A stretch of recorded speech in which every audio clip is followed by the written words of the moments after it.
Mwiriwe, test. Mwiriwe, tubahaye ikaze kuri shene Jesirapano, shene izajya idufasha kuganira ku ikoranabuhanga. Ariko cyane cyane si ikoranabuhanga tuzajya tuvugaho gusa, ahubwo tuzajya tuvuga no mu bindi bintu byo mu buzima busanzwe. Dufite byinshi, dufite agaseke kanini, twizera ko byibuze buri munsi tuzajya tugira icyo twungukira mu biganiro tuzajya dukora. Tudatinze nagira ngo mbasabe mukomeze gukanda subscribe kugira ngo kuri iyi nzu ku nzogera kugira ngo tugishyiraho ikiganiro ujye umenya ko cyajeho maze dukomeze kungukirwa twembi. Rero tudatinze reka dusubukurire aho ejo twahagarikiye. Ejo twahagarikiye ahantu twari tugeze tuvuga ku kiganiro cyabanje tuvuga ko kompiyuta igizwe n'ibice bibiri. Twavuze ko kompiyuta igizwe n'igice bita hardware, igizwe n'igice bita hardware na software. Bitandukanira hehe? Ni uko software ari igice, ni igice, hari umugenzi wacu wavuze ngo tujye tugerageza kubyandika mu kinyarwanda. Ni igice gifasha mudasobwa ariko ntabwo umuntu uba uyikoresha akibona. Mu cyongereza ni set of like program that is like used to manage the computers, like to do some operation based on the wish of the user, but it is not touchable, nta nubwo ashobora kuyibona. Mu gihe hardware ari igice gifasha umuntu, ni igice gifasha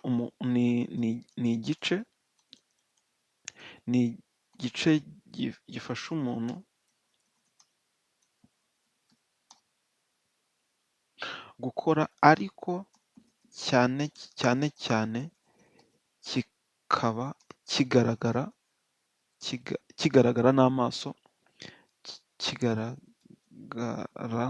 n'amaso, kandi ni igice umuntu akoraho, sibyo?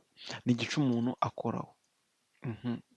Ibi nibyo bice bibiri bigize hardware na software. Ariko mu yandi magambo, software twabonye ko igizwe n'ibice bibiri. Software igizwe na operating system na application software. Nibyo bice bibiri bigize software. Muri operating system uko iyi mashini igaragara, kwa kundi ucana imashini yawe ikaba igaragara nta kindi kintu nka gutya. Ubu ibi bintu nta kindi kintu utekereza ko nta kindi kintu kirimo gukorwaho, icyo gihe bikorwa n'imashini, nicyo igice kibikora. Porogaramu ibikora niyo twita operating system. Muri application software ni porogaramu zesitarwamo kubera icyo umuyuza ashaka gukora, kubera icyo umuntu ukoresha imashini ashaka gukora. Aho kugira ngo byumvikane neza, umuntu ukora ubwubatsi azakenera porogaramu itandukanye n'iy'umwenjeniyeri wenda agoronome. Nk'abenjeniyeri agoronome bashobora gukoresha GIS, ni urugero, ariko n'abandi bashobora kuyihuriraho. Bitavuze ko badashobora kuyihuriraho. Urugero, twese duhurira kuri calculator. Twese tuyihuriraho kuko buri wese akenera guteranya. Ushobora gukenera guteranya ibintu runaka. Rero nk'iyi nayo ni application software. Application yose cyangwa porogaramu yose iba iri muri mudasobwa yaragamije kugira ngo igire ibyo ifasha umuntu uyikoresha, iyo niyo twita application software. Mu gihe operating system ni porogaramu idufasha kuvugana na hardware. Ni porogaramu idufasha kuvugana na hardware. Ni ukuvuga ngo itarimo ntabwo na application software yabasha gukora. Ako karumvikanye? Noneho muri application software, reka tubanze imwe. Muri operating system tugiramo ibice bibiri. Tugiramo ubwoko bubiri bw'ingenzi. Tugiramo izo bita graphical user interface tugiramo icyo bita Graphical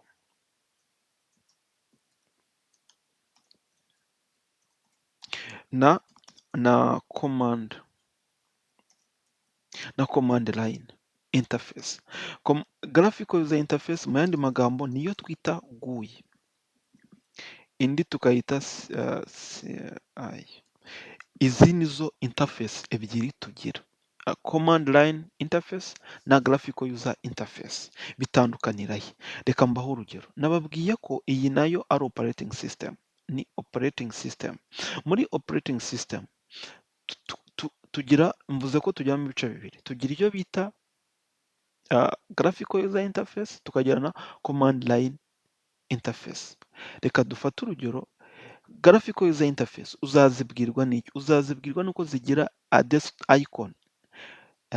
Icon urabona nk'izi nizo twita icon, utu nitwo twita icon, izi nizo twita icon. Iki nicyo kikubwira ko ifite graphical user interface. Ukuba umunyereza suri ukabona ibi ni ibikubwira ko dufite graphical user interface. Tuba dufite utwo tuntu tw'udushushanyo graphic. Noneho mu gihe muri command line ho tuba tutagira, tuvugana n'imashini dukoresheje command. Reka mbaho urugero, kuko hano muri Windows, iyi nkoresha ni Windows, kera yarabigiraga, bakoreshaga command line. Reka mbeho nk'urugero, ushaka kuyijyamo wakwandika cmd, wakandika wakanda start, wakanda kuri start button, warangiza ukandika run uhita ubona command prompt. Command prompt ni idufasha kujya muri command. Icyo gihe izafunguka gutya. Urabona ukuntu ifungutse ibaye umukara, sibyo? Mu gihe graphical user interface ni urugero, wenda mfashe urugero kugira ngo mbereke urugero. Urabona uko yo imeze. Ni ukuvuga ngo buno turi ahantu hamwe. Urabona hano kugira ngo njye kuri desktop, ni urugero nkandaho nkahita mbasha kubona ibintu kuri desktop, ariko muri command prompt urabona ko handitseho command.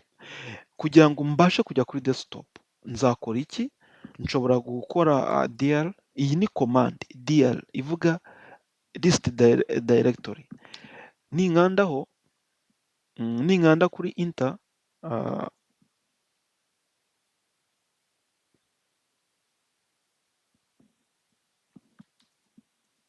urabona ko ihita imbwira local disk ndiho, ndi kuri local disk C. Ubwo ni ukuvuga ngo kugira ngo nyijyeho bibe bimeze kimwe, ni uko byaba bimeze gutya. Ubu ni nkaho naba ameze gutya, ariko noneho igahita imbwira ngo mfite ama drivers, mfite desktop, mfite document, mfite download, mfite favorite, mfite music, mfite OneDrive. Ibi bintu biri hano ubu niko bitondetse, ni uku kuntu bitondetse. Ariko urabona kugira ngo mbashe kubigeraho ntago nyereza suri. Urabona hano ho bihita byijyana. Urugero reka tujye nko kuri desktop. Kugira ngo hano muri command line mbashe kujya kuri desktop nzakoresha command. Command imeze gute? Nzandika cd change directory, cyangwa mu yandi magambo change directory, cdl change directory, noneho nandike desktop, nkande enter. Icyo gihe ni ukuvuga ngo icyo nzaba nkoze ni iki? Nzaba mbaye nkaho ninjiye kuri desktop. Urabona bisaba gukurikiza command.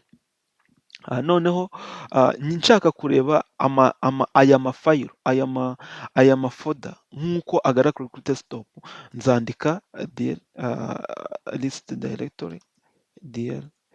Aya mafoda nzahita nyabona uko ameze hariya imbere, niko nzahita nyabona. Urabona dufite iyitwa Ikinyarwanda PDF kirahari ngiki, dufite iyitwa ISO irahari, ngiyi ni foda, gutyo. Iziriho iziri DL biba bisaba kuvuga ko ari foda. Urabona nk'ibi buryo bwose bumeze gutya byari ibintu bigoranye. Ni ukuvuga ngo noneho ninshaka gukurozinga nk'iyi window, nzandika exit. Urabona ko itagenda. Mu gihe kuri graphical user interface ho nza nkakanda hano ikaba iragiye. Aka kantu mugafate mu mutwe, tugira operating system z'ubwoko bubiri. Tugira iyo bita graphical user interface zo mu bwoko bwa graphical user interface, tukajya na command line. interface. Ariko nk'uko tubibonye graphical user interface ushobora gukoreraho ibintu byinshi icyarimwe. Nshobora gufungura iki, nkafungura iki, ibi ni ikitwereka ko ni graphical user interface. Nshobora gukoreraho abantu ibintu bibiri icyarimwe. Mu gihe muri command ari ushobora gukora ntibigusaba fenetere imwe imwe. So, byumvikana ko ni nayo mpamvu ishobora kuba itarakomeje gukora, ni uko yasabaga umwanya, abantu ikabasaba umwanya, ariko mu by'ukuri ntiyihutisha akazi. Rero urabona ko harimo itandukaniro. Aha. Rero tugiye kuri cyo bita application software. Application software nk'uko nabivuze ni application yose ushobora kwesitara muri mudasobwa yawe bitewe n'icyo ushaka. Ushobora gukenera VLC kugira ngo uzijye wumva indirimbo, ziba zitandukanye, ni nyinshi. Reka wenda twigeho turebe gato ku yo bita Microsoft Office Word. Ni product imwe za Microsoft, ariko ni product nyinshi. Iyo ni Word kubera ko wandikamo amagambo. Hari na Excel iba imeze nka tableau, hari na PowerPoint abantu bakoresha bashaka gukora presentation, hari ibyo bashaka kwerekana. Nk'urugero nk'umuntu witabiriye cyangwa wakurikiye umushyikirano, iriya application Minisitiri w'Intebe yakoreshaga yerekana presentation y'ibyakozwe ni PowerPoint. Aha. Noneho kugira ngo rero uzagere kuri Word ushobora guca mu nzira ebyiri. Hari igihe ushobora kugira amahirwe ugasanga ipininze kuri taskbar, aka kantu kari hano, aka kantu ndimo kunyuzaho suri, niko bita taskbar. Hari igihe ushobora kugira amahirwe ukayisangaho, urugero cyangwa ugakanda kuri start button ukandikamo Word, warangiza ugakanda kuri open cyangwa kuri run ukayiraninga, cyangwa ukaza hano, byose ni kimwe, bikora kimwe. Reka dukande aho tubonye, niturangiza dutegereze ifunguke. Hano mfite ngiye Microsoft Word 2019. Igifunguka ni iki kintu ubona. Tugiye kuvugaho uku, tuvuge icyo biri byo, niturangiza ubutaha tuzavuga icyo noneho cyo umuntu ashobora kuba yabikoza. Ndumva cyangwa nanavuga kuri kamwe muri utu, kuri kamwe muri utu dutabu. Navuga utu dutabu tubiri ko ntabwo bigoye. Noneho ubundi ibindi tukazabyiga ku yindi round. Aha. Iyo igifunguka, icya mbere ubasha kubona title yuko ari document. Iyi niyo title ya mbere uhita ubasha kubona. Ugahita ubona akandi kantu, aka kantu iyo ugakanzeho ni ukuminimiza ukayihisha. Wakongera gukandaho ikongera ikazamuka. Aka ni ukugira ngo ubone yigabanyamo ibice bibiri cyangwa igabanuke. Urayibona, iyo ukanzeho ihita igabanuka, ukongera ukazamura, ni ukugira ngo ibe nini. Aha ni aho gufunga. Ubu makanze naba nyifunze, ni close. Aha. Rero ntabwo dushaka guhita tuyikorozinga, turibuze kubikora nyuma turangije. Aka kantu, utu tuntu ubona hano ni utwo bita tab. Aka ni tab, aka ni tab, aka ni tab, aka ni tab, aka ni tab, aka ni tab. Utu twose batwita tab. Uturi munsi ya tab ni utwo bita command. Aka ni command, aka ni command, aka ni command, aka ni command. Aha hantu ubona hari akantu kameze gutya bakita dialog box. Ni ukuvuga ngo iyo ukanzeho ubona byinshi.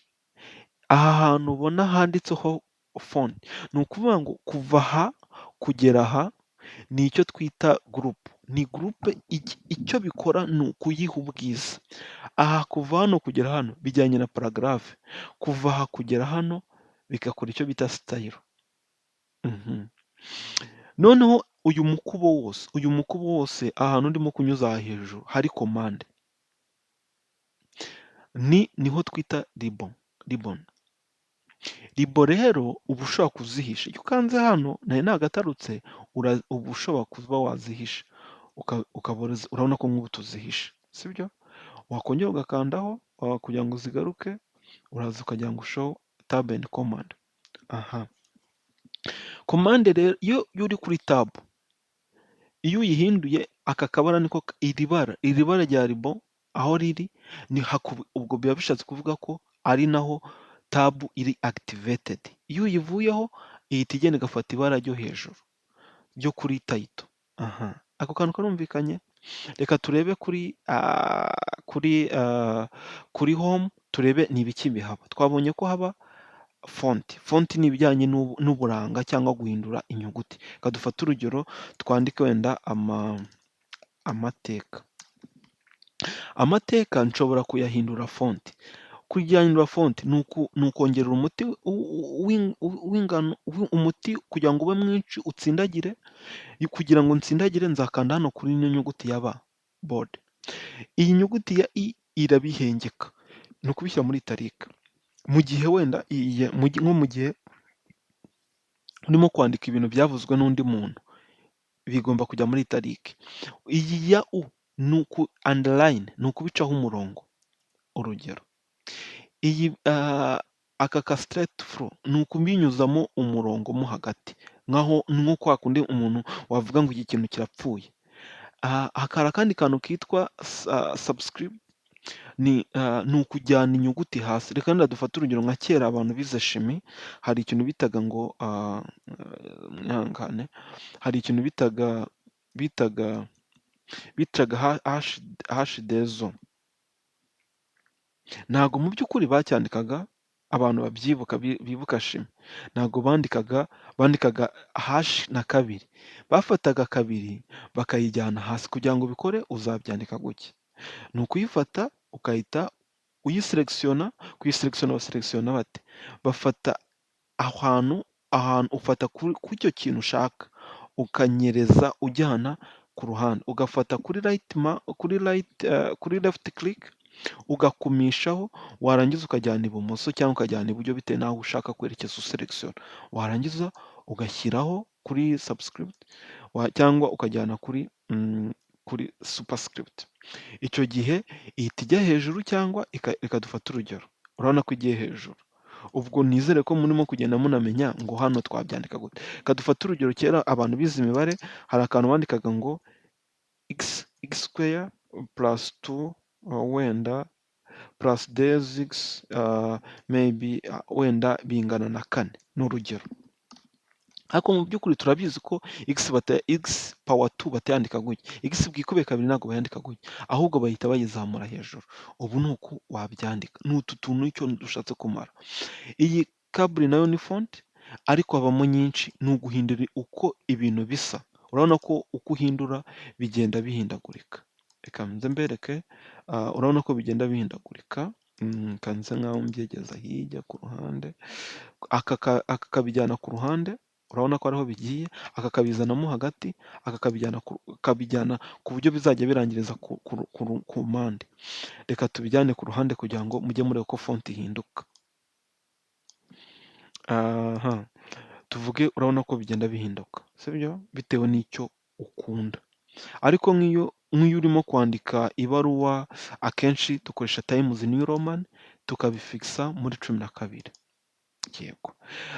Aka ko icyo kamara ni ukukongerera ubunini. Ni increase the font size. Iyi ni decrease font size. Ni ukugabanya ingano ya font. Ibi rero ni uguhindura mu nyuguti nkuru cyangwa mu nyuguti ntoya. Dufate urugero twanditse wenda nka hano twanditse amateke. Aho kugira ngo usibe, uselekisiyona icyo ushaka ko kijya mu nyuguti nkuru, hanyuma ugakanda hano ukahita ubihindura. Urabona ko bihise bijya mu nyuguti nkuru.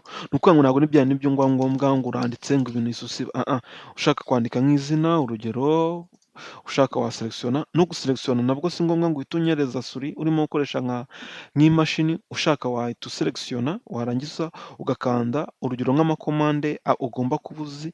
Control U ivanaho umurongo, Control I ikavanaho ya itarike, Control B ikavanaho gutsindagira.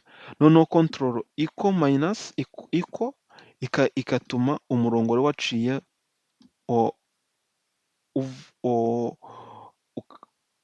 igatuma biba underscript, biba subscript. So aha rero niba tumaze kumva uko utu tuntu dukora, ubu se ugira ngo imashini se twayimenye, ubu byaje.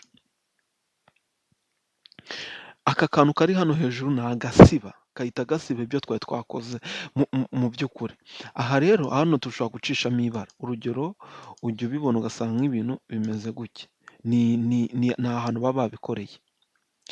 Aka ko icyo kamara gahindura ibara ry'inyuguti twari twanditse, urugero hano nshobora guhita mvuga ati wenda inyuguti runaka zisa umutuku, zihita zihinduka umutuku, niho biba byakorewe. Aho aka kantu utu tuntu batwita bullet. Bullet ni igihe uba urimo nko kwandika message warangiza ukavuga ati reka dufate urugero, u Rwanda rugizwe n'intara enye ni urugero, warangiza ugashyiraho utudomo tubiri. Nushaka gushyiraho wenda ukavuga ati amajyepfo, amajyaruguru,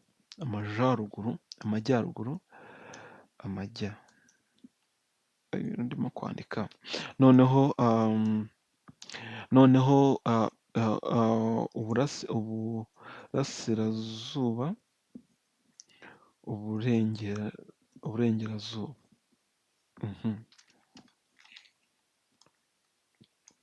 Ibi bintu ni iki rero? Bishatse kuvuga iki?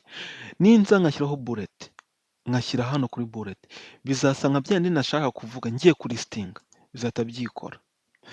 Aha ninshaka guhindura nzaba nshyizeho imibare, intara ya mbere, intara ya kabiri, intara ya gatatu.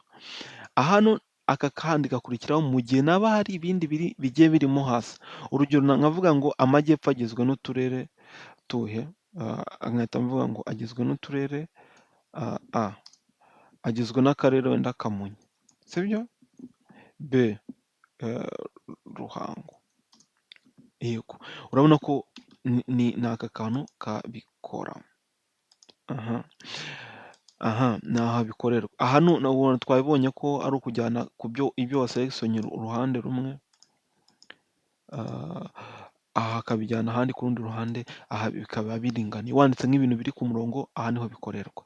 Aha rero haza gushyirwamo umwanya. Urabona ko uko umwanya ugenda wiyongera niko bigenda nabyo umwanya uba hagati munini bitewe n'amagambo. Aha ho hakorerwa iki? Aha ni ugusuka irangi mu bintu wanditse. Aka kantu ni ugusuka irangi mu byo wanditse.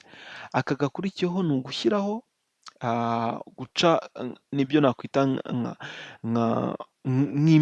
nk'imbariro, boda. Boda ni iki? Imipaka ku byo wari wanditse. Hano ni ukuvuga ujyanye hejuru ubwo byahita bijya hejuru, hano ujyanye ibumoso ubwo byahita bijya ibumoso, gutyo gutyo. Utu tuntu bibaye byiza watwiga. Aka kantu ko icyo akamaze ni ugushyira muri kubikurikirana ukurikije ordre alphabetique. Tuhakanze ubu tukajya tuvuga ngo descending, ibyari inyuma nka U byahita bijya hejuru. Urabona ko bisa byikora. Aha ho ni ukujyana muri style, urabona ko bigenda bihinduka. Ni style. Urashaka ko ibyo bintu byawe bigaragara gute? Style. Urugero umuntu yambara ate? Aha rero aka kantu icyo gakora ni ugusearch, find. Nshobora gushaka wenda ati mfite document irimo amagambo menshi, cyane cyane aho niho navuga. Bikoresha mu gihe ushaka gushaka ahantu harimo amagambo menshi, ushaka nko gushakamo ijambo rimwe, ugahita urigeraho, urabona ko Kamonyi uhita urishaka. Urugero aka kakurikiraho ni ugusimbuza. Nshobora guhitamo gusimbuza ijambo Kamonyi wenda na Gisagara, sibyo? Gisagara nawe twaba dufite mbere muri document, ariko ubu tugiye guhita tuyisimbuza. Ihita nyisimbuza yose, hahita hazamo Gisagara. Urabona uko Gisagara byahise byemera. Select rero, nshaka nahita ngira select all. Ariko select all ikora ryari? Select aho kugira ngo uce hano bigutinze, wahita ugira control A, nayo ikora select.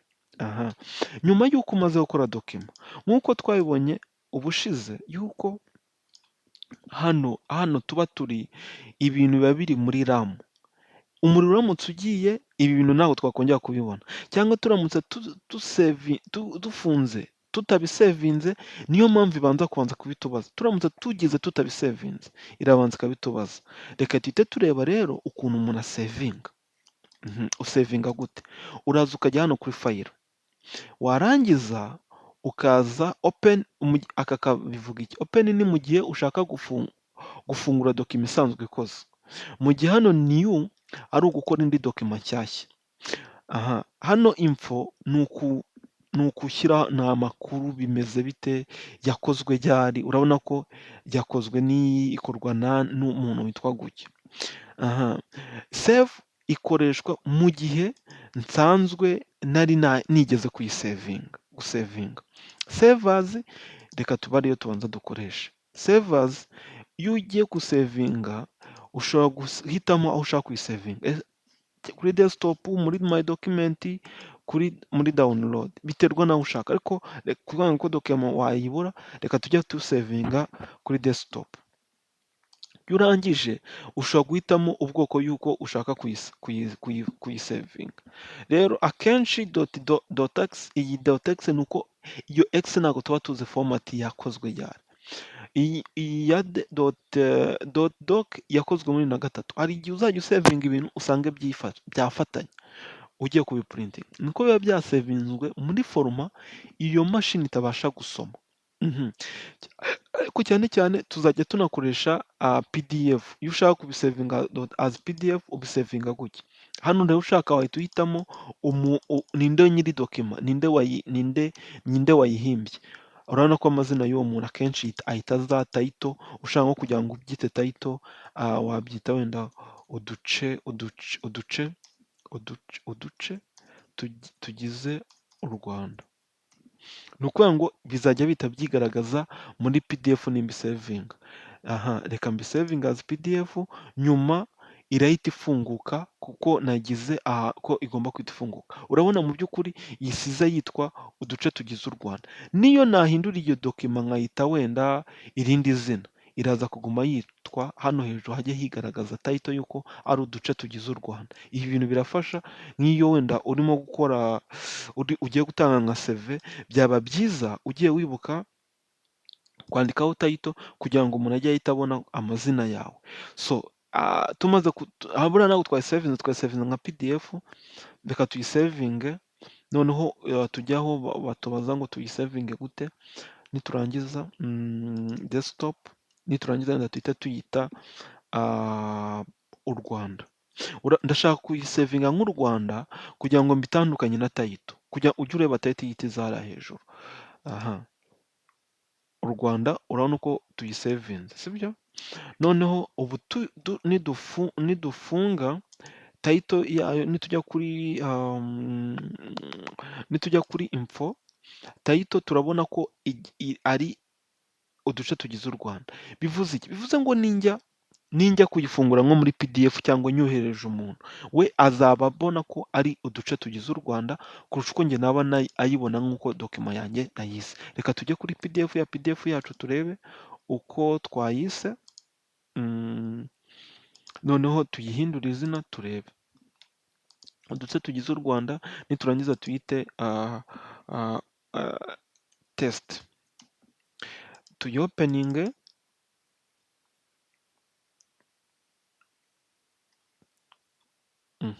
Urabona yitwa test, dokima yitwa test, ariko title yitwa uduce tugize u Rwanda. Rero navuga ni iri tandukaniro riba riri hagati ya title yo wayishyizeho n'iyo utayishyizeho. Urabona bibaye byiza wajya wenda bitewe n'iyo title wayihaye iyo dokima yawe, kugira ngo n'undi muntu uyohereje ajye abasha kubifungura, ko hari igihe ashobora kuba ari stress yajya kubifungura ugasanga biramuvanze. Noneho print ni ukugira ngo usohore dokima. Hano rero kuko nta imprimante dufite, ariko tuyifite ubu dokima yacu tuyiprintinze yazisa gutya. Hari aho uhita ubona yuko dushobora guhindura paper, urugero A1, A3, tukagenda tuyihindura kwa kundi urabona ko igipepa kisa kiba kinini. Rero ariko akenshi paper usanga ushobora guhitamo leta cyangwa ugahitamo A4. Hari igihe rero ibintu wahisemo marije iba aho urupapuro, aho amagambo ahera. Ubu hano barimo kukubwira ko uhereye hejuru arahera kuri 2 n'ibice 54, hirya dusige umwanya wa santimetero 2 n'ibice 54, hasi dusige 2 n'ibice 54, no muri right ni ukuvuga mu bumoso no hejuru. Ariko ushobora kubihindura ukavuga ngo ukabimanuka ukagenda wenda urugero left ukagira ku buryo neza neza amagambo aza agasa nk'aho ashiraho. Urabona ko ahise ahinduka marije. Ni ukuvuga ngo ushobora kuba ufite dokima ushaka gupurintinga amagambo nyamara wenda hasaguka nk'akajambo kamwe. Ujye wibuka ko bibaye byiza waza kuri marije ukayikositomayizinga ukayigira uko wowe ubishaka kugira ngo ibintu bifitinge kuri paje imwe. Akandi twavuga ni sheya, warafashe iyi dokima yawe, iyi Microsoft Office yawe ukayihuza na na warafashe Microsoft Product Outlook ikaba irimo ushaka wasendinga kuri email as send as a document cyangwa ukundi kuntu cyangwa send as PDF. Urabona ko ari ibintu biba ari byiza rwose. Export nayo ni uku ubwo yenda gusa nk'aho ikoze ushaka kuyi exporting as PDF cyangwa se as, ariko ko twaba twabikoze ahandi hejuru nta mpamvu. Send to Control ni ka tablet abantu bashobora gukoreshaho dokima basoma. Close ubwo ni ukugira ngo ibyo bintu bifunge. Account ni ukugira ngo urebe ngo iyi dokima yawe, iyi product yawe ese iri activated. Navuga ko ariho ubasha kubona amakuru ajyanye na product yawe. Product yawe ufite ni bwoko ki? Ni Microsoft Office Professional Plus 2019. Feedback ni ugutanga ibitekerezo. Urabona ko uba ugiye gukonekita kuri product kuvugana n'abantu muri Microsoft. Option ni byo navuga ko utazabikenera cyane, ariko ushaka wabihindura. Urugero nk'amakureri, urabona ko twahisemo colorful, urabona duhisemo dark, urabona ko byahita bimera. Ariko byo ushobora no kubihindurira hano kuri account ukaza ukahinduramo ukabigira wenda system. Njye nkunda gukoresha umukara cyangwa ugahitamo umukara cyangwa ugahitamo colorful nk'uko byari bimeze. Ibindi twaba tuvuze ubu ibyo. Kuri insert ho tuyikoresha iyo tugiye kugira ibindi bintu twongera muri dokima yacu bitari bisanzwe biri home, kuko home tuhabona ibintu biri basic. Ariko urugero nk'imodoka ntago ibintu byose tubibika muri garage. Hari ibyo tubika, ibyo dukunda gukenera, byinshi dukunda gukenera biba biri kuri home.